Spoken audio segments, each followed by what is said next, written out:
시장의 잔주름까지 들여다보는 시간입니다. 시장 클로즈업. 자, 오늘은 화요일이죠. 화요일마다 저희가 시황맨이 출동을 합니다. 오늘도 시황맨과 함께 할 텐데요. 블로크 이동훈 대표 나와 있습니다. 어서 오세요. 안녕하세요. 네, 반갑습니다. 자, 오늘 저희가 총 3가지 이슈로 정리를 해봤고요. 첫 번째 이슈 어떤 게 준비되어 있는지부터 만나보도록 하겠습니다.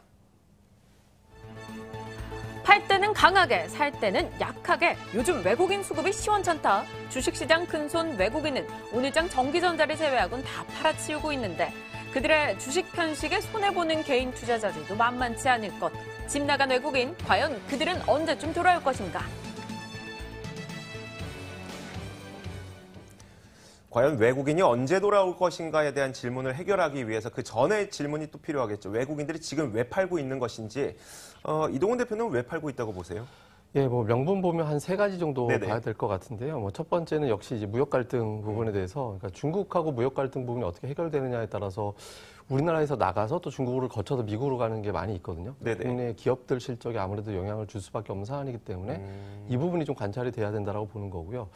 또 한 가지는 최근에 이제 남미 시장 또는 중남미 시장 중심으로 신흥 시장이 좀 외환 시장이 좀 불안정합니다. 그러니까 네네. 환율이 급등을 한다든가 이렇게 되면서 우리나라 원달러 환율도 지금 1,050원대에서 1,080원대까지 올라서는 네네. 그런 움직임이 나오고 있거든요.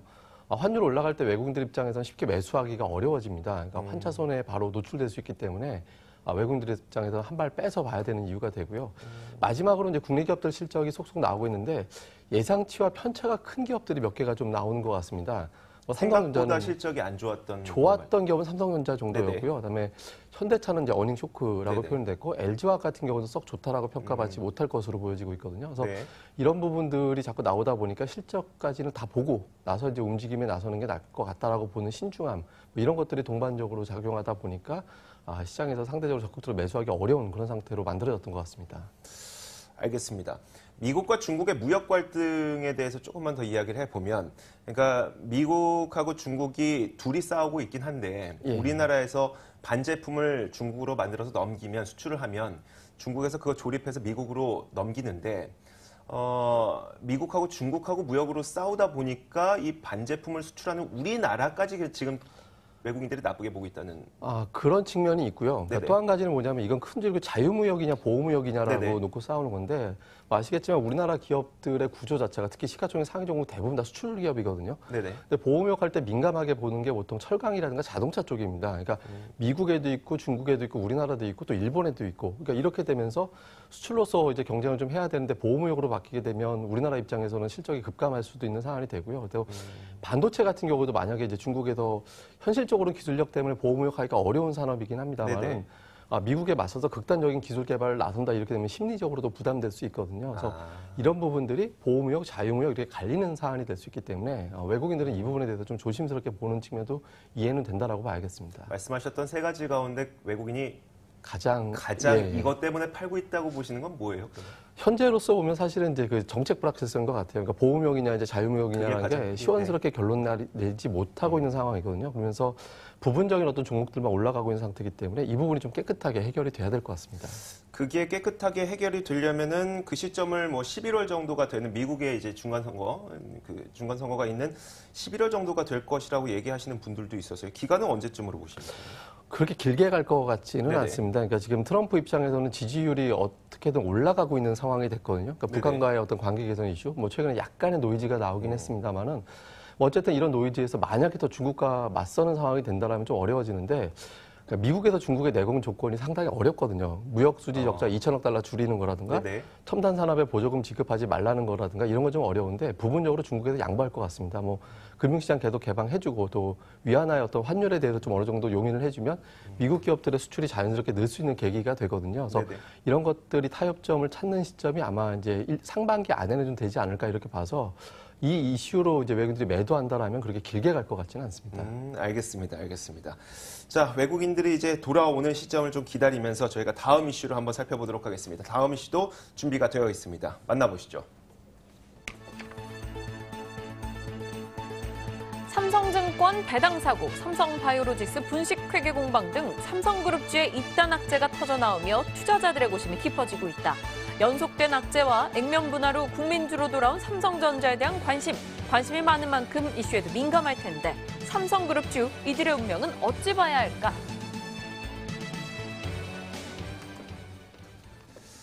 자, 오늘 그 삼성증권은요, 뭐 일단 보합권에서 거래가 됐고 있고, 삼성바이오로직스는 최근 몇 거래일 동안 워낙 많이 빠지다 보니까 오히려 오늘은 반등하고 있고, 반등을 한다고 하더라도 악재가 계속 지속이 되는 거는 너무나도 당연한 거라서요. 이거 어떻게 봐야 되는지 좀 지금부터 이야기를 해보도록 할게요. 삼성그룹주들이 요즘에 참 좀 힘겨워하고 있는 것 같아요. 이런 상황들 어떻게 바라보십니까, 요즘에? 사실 뭐 긍정적인 거는 삼성전자 하나인데 네네. 다만 이제 수급의 논란이 좀 있는 거죠. 근데 두 개 같은 경우 삼성바이오 분식회계, 삼성증권의 어떤 매도 사태 같은 경우는 도덕적인 문제가 또 따르는 부분이기 때문에 그러니까 외국인들 입장에서 상당히 부담스러운 이슈가 되거든요. 그러니까 이 부분에 대해서 이제 외국인들이 매도하는데 다만 이제 이게 실질적으로 기업 실적에 영향을 주는 사안이냐라는 걸 좀 잘 봐야겠습니다. 네네. 우선 삼성바이오로직스 같은 경우는 분식회계 문제가 좀 저희 증권부터 되는데 먼저 해볼까요? 삼성증권부터. 네. 삼성증권 같은 경우 이게 이제 삼성증권에서 어떤 형태로 보상이 될 거냐라는 부분들이 네네. 논란이 되는데 현재 이제 제시한 건 있죠. 그러니까 그날 피해를 입었던 사람들 중에서 일부 매매를 했던 사람들에 한해서 이제 준다라고 했기 때문에 네네. 대략적으로 손실 금액이 예를 들어서 뭐 보상 금액이 1,000억을 넘길 것 같지는 않다라고 보거든요. 그러니까 네네. 눈에 보이지 않는 손실이 잡히게 된다라면 이 부분은 좀 부담이 될 수 있는데 현실적으로 어느 정도 보인다면 이 부분은 시장에서 그렇게 심각하게 받아들이지는 않습니다. 다만 올해 실적이 어떤 형태가 됐든 이건 부담이 되는 부분이 되고 그리고 이제 다른 어떤 증권주에 비해서 삼성증권이 압도적으로 뭐 선택받아야 된다라는 것도 또 증권주 입장에서는 또 그런 것도 아니거든요. 그렇게 매력적인 증권주는 아닌 걸로 보시는 거네요. 현재 증권주가 만약에 활성화된다라면 아무래도 개인 고객들, 개인 투자들 매매 활성화에 따라서 네네. 보인다고 보면 차라리 키움증권 같은 경우가 그렇죠. 탑픽으로 네. 꼽힐 수 있거든요. 그래서 이런 부분들 감안해 본다라면 삼성증권 같은 경우는 이제 주가가 좀 발목 잡히는 요인이 될 거라고 보고 올라간다라기보다는 좀 빠질 요인이 완화가 됐다 정도 이렇게 보는 게 좀 합리적일 것 같습니다. 삼성증권의 경우에는 예. 네, 알겠습니다. 자, 이어서 삼성바이오로직스도 한번 볼게요. 그러면은 삼성바이오로직스는 지금 그 투자의 관점에서 봤을 때 이 분식회계 논란이 펀더멘털에 피해를 줄 만한 요인으로 보시는 겁니까? 아닙니까? 그렇다라고 보기는 어렵죠. 그러니까 지금 최근에 매도 나온 가장 큰 이유는 역시 상장 폐지에 네네. 대한 어떤 이제 단어가 나오다 보니까 이제 공포감 느끼는 거잖아요. 근데 이 사안 가지고 그렇게 갈 거라고 보긴 좀 어려운 게 관계사냐 자회사냐 이거는 뭐 장부 가격으로 가느냐 시장 가격으로 가느냐 예를 들어서 네네. 뭐 집으로 치면 이게 공시지가로 가느냐 실거래가로 가느냐 이제 그 차이기 때문에 그렇죠. 그러니까 네. 그렇게 봐야 되는 거니까 이걸 또 해석하기 나름이고 법률 적용하기 나름이다라는 의견도 좀 많이 있거든요. 그래서 네. 이렇게 놓고 본다라면 이 부분에 대해서 상장 폐지 갈 사안은 아닌 것 같다라는 게 최근 들어서 좀 부각이 되고 있고요. 또 한 가지는 이제 실적 말씀하셨습니다만은 실적적인 측면에서 본다라면 바이오 산업의 특성상 오랜 기간 동안 적자 내다가 제품이 가동되기 시작하면서 흑자가 대폭 올라가고 그 시점에 또 이익률이 급증을 하는 그런 특성 보이는데 여기에 해가 되는 내용이다라고 보기도 또 어렵다라고 봐야 되거든요. 네네. 그래서 심리적으로 어떤 위축받아서 밀리긴 했습니다만은 뭐 궁극적으로는 실적이라든가 이런 내용에 큰 이상은 없다라고 봐야 되기 때문에 삼성바이오는 뭐 어느 정도 좀 주가 고전한 후에 다시 이제 반등 시도를 하지 않을까 이렇게 봐야 되겠습니다. 알겠습니다. 사실 많이 논란이 되고 있고 그리고 투자자분들이 내가 속았다고 생각하시는 부분들을 그 작년도 단기 순이익이 1조 9천억 원 나온 그 측면이었었거든요. 예. 근데 또 이제 투자를 하다 보면은 어떤 기업은 단기 순이익이 잘 나오는 기업도 있고 특히 금융 기업들 그리고 어떤 기업은 또 그 영업이익이 잘 나오는 기업들 뭐 제조기업들은 대부분 그렇겠어요. 그 영업이익은 분명 적자였음에도 불구하고 단기 순이익이 그렇게 크게 나왔기 때문에 이건 어디선가 그냥 금융비용이 나왔다고 생각하셨으면 됐을 것 같은데 예. 그때 속았다고 얘기하시는 분들이 참 많아서요. 그러니까 사실은 엄밀하게 보면 바이오 기업들은 흑자 자체가 그렇게 크게 의미가 있다라고 보기는 어렵거든요. 네네. 그러니까 일부에서는 오히려 적자가 커진 걸 반기는 경우도 있습니다. 그러니까 연구 활동이라든가 임상 실험이 본격적으로 시작이 되면 비용이 많이 나가니까 적자폭이 확대됐을 때 뭔가 연구 성과가 직전에 있다라고 해석하는 측면도 좀 있거든요. 네네. 근데 다만 이 결과물이 바로 나올 수 있는 거냐라는 부분이 상당히 중요합니다. 뭐 최근에 연구 개발비를 갖다가 이제 개발비를 이걸 자산으로 잡을 거냐 비용으로 그렇죠. 잡을 거냐 이 네네. 논란도 좀 있었잖아요. 그러니까 바로 실적으로 연결될 수 있는 직전까지 가고 있느냐에 따라서 이제 적자가 나도 용인이 되는데 삼성바이오 같은 경우는 바로 매출로 나올 수 있다라고 보는 시각이 많거든요. 그래요? 그렇게 놓고 본다라면 시장에서 그렇게 민감하게 반응하긴 했습니다만 이번 논란 이후에는 다시 주가는 반등할 가능성이 높다라고 보고 있습니다. 자, 조금만 눈을 넓혀보도록 하죠. 그럼 다른 제약 바이오 기업들은 어떨 것인가? 사실 우리는 한미약품의 2015년 사태를 떠올리다 보니까 하나의 큰 기업이 이런 그 불상사를 맞이하게 됐을 때 다른 기업들까지 좀 피해를 보는 그런 일들을 많이 겪었었거든요. 이제 네. 경우가 좀 다른 경우도 있습니다. 예를 들어서 뭐 한미약품이라든가 계약 해지권 같은 게 문제가 네. 있었거든요. 그러니까 약에 대한 문제가 아니라 계약이 해지됐다라는 거기 때문에 그러니까 이거는 조금 성과가 다른데 도덕적인 문제를 벌일 문제는 사실 아니거든요. 네네. 그러니까 이건 다시 이건 기업 가치가 그만큼 떨어지면 되는 건데 이건 도덕 문제가 같이 더해져서 간 사안이라서 시장에서 보는 시각이 좀 다르긴 했거든요. 그렇죠. 근데 어쨌든 궁극적으로는 오히려 이제 한미약품에 비해서는 실적에 대한 훼손이 있다라고 보기는 어려운 사안이기 때문에 주가의 복원력도 어떻게 보면 이번 논란 지나가면 좀 빠르게 될 가능성도 있는 종목이다라고 봐야 되고요. 한미약품은 이제 그 공급 계약 자체가 이제 해지된 사안이기 때문에 이 공급 계약만큼 어디선가 채우는 데는 또 시간이 걸리니까 네네. 주가 복원되는데 좀 오래 걸리고 이렇게 좀 구분을 하셔야 될 것 같습니다. 한미약품은 게다가 그때 공시를 제때 안 했다는 논란까지 있었으니까. 예, 좀 네. 어려운 시간대에 공시했다라는 논란이 있었죠. 네, 알겠습니다. 자, 저희가 그 삼성 바이오로직스를 둘러싼 제약 바이오까지 어떻게 투자 전략을 짜야 될지 한번 이야기를 들어봤습니다. 좀 빠르게 다음 이야기로 넘어가 보도록 하죠. 한반도의 시계는 남북 정상회담을 기폭제로 빠르게 돌아가고 있다. 내일이면 일본 도쿄에서 한중일 정상회의가 열리는데 과연 한반도 현안을 놓고 어떤 기싸움이 오고 갈지 기대가 높아지고 있는 대북 모멘텀, 남북 경협주 지금 사도 되는 걸까? 지금부터 풀어보자. 한중일 정상회담 덕분에 남북 경협주가 다시 올라가게 될 것인가? 이 논리가 성립되기 위해서는 그럼 한중일 정상회담에서 무슨 이야기를 하게 될 것인지를 먼저 들어봐야 될 것 같거든요.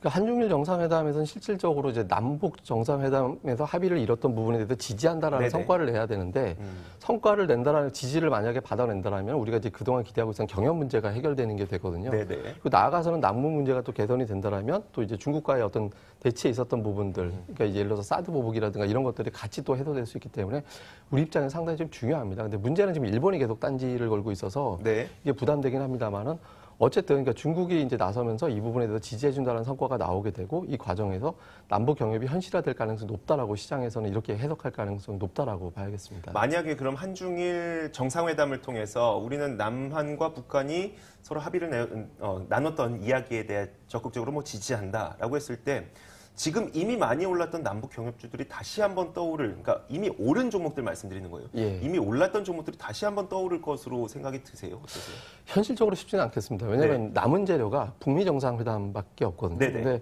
북미 정상회담 이후에 이제 재료가 급격하게 소멸이 되고 특히 이번 같은 경우는 판문점 선언 이전에 이미 주가가 올라와 있는 상태에서 그 내용 자체가 파격적이었다라는 이유로 한 번 더 올라간 측면이 좀 있거든요. 네네. 그러니까 오히려 또 지난주 중에 찍어줬던 화요일인가 이제 찍어줬던 고점을 지금 돌파하지 못하고 있는 상태입니다. 그러니까 네. 그렇게 놓고 본다라면 추가적인 반등이 나온다 하더라도 그건 이제 매도의 기회가 되는 거지. 그러니까 매수로 보기엔 좀 어렵다라고 봐야 되겠고요. 특히 많이 올라온 상승률 상위 종목들 대부분 다 적자 기업이 많이 있거든요. 네네. 그러니까 기업의 가치대로 올라간 게 아니기 때문에 핑계 삼아서 나오는 매도도 상당히 많을 가능성이 높아서 접근하기는 좀 어렵다라고 봐야겠습니다. 이런 코스닥 테마주들이 있잖아요. 테마주들은 이렇게 테마가 형성됐을 때 투자하는 것도 한 가지 투자 방법 가운데 하나이기 때문에 지금 상황에서는 그러면 이런 종목들을 선택하는 것이 나은지 아니면 아직 실적 시즌이 끝나지 않았으니까요. 실적은 아직 발표가 되지 않았지만 실적에 대한 기대감이 있고 저평가되어 있는 기업들을 선택하는 것이 나을지요. 테마주 접근하실 땐 단순하게 공식 하나 보시면 되는데요. 그러니까 네. 예탁금이 단기 2조 원이 급증해야 됩니다. 예탁금 그러니까, 단기 2조 원. 그러니까 개인 투자자들이 매매하는 자금을 이제 우리가 이제 주식 계좌에 있는 걸 예탁금이라고 그러죠. 근데 예탁금이 단기에 2조 원 이상 급증을 하면 어떤 특정한 부분에 관심이 많아서 자금 일시적으로 들어온 거거든요. 네네. 이렇게 자금이 들어올 때는 그 종목들이 한 달 반 이상 끌고 올라가는 힘이 생깁니다. 근데 최근에 그 정도는 아니거든요. 네네. 그렇게 놓고 본다라면 테마주 쪽보다는 오히려 실적주를 바라보는 게 나을 것 같습니다. 전략을 한번 좀 세워주시죠, 그러면. 단기적으로는 변동성 요인이 좀 많아서 관망하는 게 좋겠지만 네. 궁극적으로 본다라면 중기적으로는 실적주 매수할 타이밍을 이제 서서히 모색하실 때가 아닌가 이렇게 봐야겠습니다. 실적이 좋은 종목을 우리가 어떻게 구분하기 좀 쉽지 않아요. 그러니까 실적이 좋다라는 건 이제 두 가지 네네. 의미로 보셔야 되는데요. 하나는 현재 실적이 좋은데 저평가되는 종목이고요. 네. 실적은 부진한데 지금이 바닥이고 돌아서는 종목군들이 좀 있거든요. 근데 네. 속속 이런 종목군들이 좀 나오고 있는 것 같습니다. 뭐 예를 들면 좋아지는 쪽, 어제 현대차에서 중요한 어떤 내용 나왔는데 네네. 실적이 2분기에는 판매량이 10% 이상 증가될 것이다라고 전망을 했거든요. 이게 이제 목표치가 아니라 전망치가 나온 거거든요. 아, 목표가 아니군요. 예, 목표가 아니라 전망치가 네. 나왔는데 내용 데이터를 예를 들어서 본다라면 대부분 다 신흥시장 쪽, 중국에서 103% 정도 증가, 브라질이라든가 이런 신흥시장 쪽에서 대부분 다 두 자릿수 이상 증가를 예상을 하고 있거든요. 그래서 이런 부분들은 1분기 어닝 쇼크가 오히려 반전이 될 수 있는 기회가 되거든요. 그러니까 이런 기업들, 그다음에 또 한 가지는 제약주 등살, 그다음에 경협주 등살에 어떤 밀렸던 게 IT 장비주들이거든요. 네네. 여기에 저평가 종목이 많은데 예를 들어 유니테스트 이런 종목들은 이제 급등을 하면서 신고가 경신에 나가고 있거든요. 그러니까 이런 종목들에 대해서 계속해서 좀 찾아 나가시는 게 좋겠습니다. IT와 지금 자동차를 말씀해 주셨는데 그러면 굳이 한 가지를 또 꼽아 볼까요? 그 중에 더 나을 것 같은 곳? 그 현대차 한번 네네. 보려고 하는데요. 오늘 아침에 이제 반짝 상승했다가 이제 밀리고 있는데 네. 뭐 앞서 말씀드린 대로 1분기 어닝 쇼크였습니다. 뭐 지금 6천억대 정도밖에 영업이익이 안 나왔기 때문에 어닝 쇼크였는데 이 부분에 대해서는 대부분 이제 반영이 됐다라고 봐야 되겠고요. 2분기부터는 이제 이익이 증가되는 그런 국면으로 넘어가게 됩니다. 그리고 특히 수급에서 외국인들 매도가 많이 나왔었는데 외국인 매도도 어느 정도 진정이 되는 그런 단계라고 보여지거든요. 그래서 네. 이런 부분 감안해 본다라면 오늘 뭐 주가 하락했으니까 15만 5천 원대 정도. 그러니까 뭐 15만 5천 원대도 올라간다면 15만 8천 원대 부근 뭐 이 정도까지 매수 전략. 그다음에 손절매는 14만 5천 원 정도. 그러니까 최근에 만들었던 저점 부근입니다. 여기를 이제 손절매를 보고 목표 주가는 18만 원 정도, 한 20포인트 가까이 올라간다라고 봐야 될 것 같은데 네. 그 정도로 보면서 현대차를 단기로 공략하시는 분들은 없거든요. 그래서 중기적인 관점에서 접근해 보시는 것도 좋겠습니다. 네, 알겠습니다. 말씀하셨던 매수 가격이 15만 8천 원 선인데 지금이 한 15만 5,500원에서 15만 6천 원 사이니까요. 지금 매수하는 것도 예. 네, 괜찮을 것 같습니다. 알겠습니다. 자, 이제 보내드리겠습니다. 블로크 이동훈 대표와 함께 시황 그리고 시황을 통한 우리의 투자 전략까지 살펴봤습니다. 오늘 말씀 고맙습니다.